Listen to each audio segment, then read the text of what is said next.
Heads of agencies under the Ministry of ICT also presented their budget framework papers, highlighting significant areas of focus, including digitization and investment in new technologies. The Uganda Institute of Information and Communications Technology presented a budget with plans to generate 389 million shillings from short courses and 1.2 billion Uganda shillings from the Innovation Hub, among other initiatives. The Virtual and Augmented Reality Initiative, we have budgeted 1 billion shillings, but we expect to generate revenue of that amount, because that facility is supposed to be, we shall have knowledge products which will be used by different stakeholders.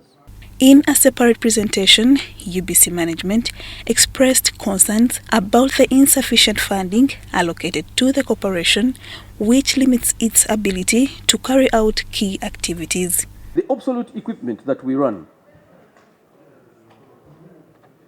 the high cost of running this obsolete equipment cripples us in terms of all that we generate is plowed back.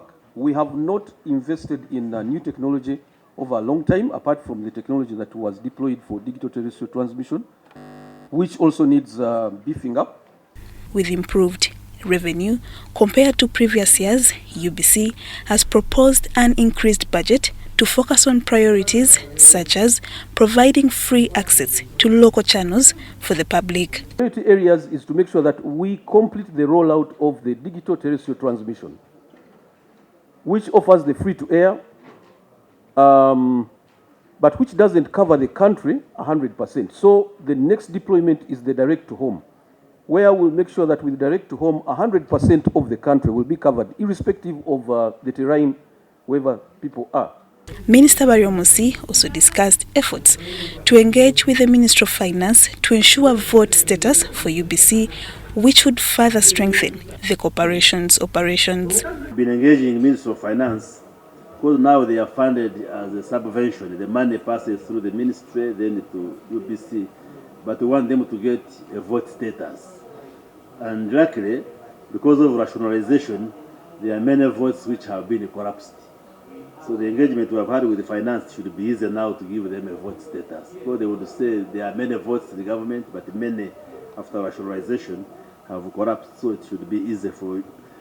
And would really implore this committee to push this agenda, because UBC becoming a vote makes sure that the communication sector in the country is much more ingrained to make sure that all the other private players can also blossom. Some members of the committee praised the heads of ICT agencies for their efforts, but rather raised concerns about the loss of government assets under their management. This is having problem with the assets. Some of the assets are being grabbed, others are being used by other entities without clear guidelines.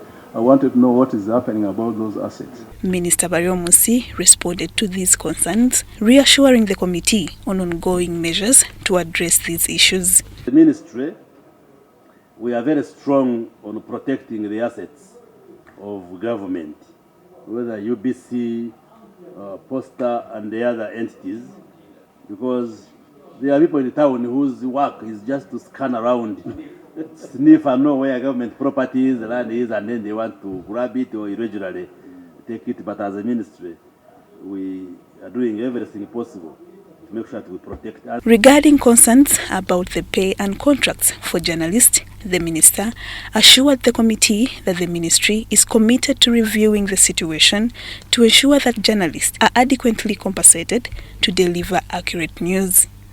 The question of the welfare of the media practitioners, the press, the journalists, both in the government but also those who are in the private sector, because it affects the quality and integrity of the output of journalism, especially if they are poorly paid and so forth. So it's a matter we are looking. Lydia Chomkama and Gloria Gwitabinji, Parliament.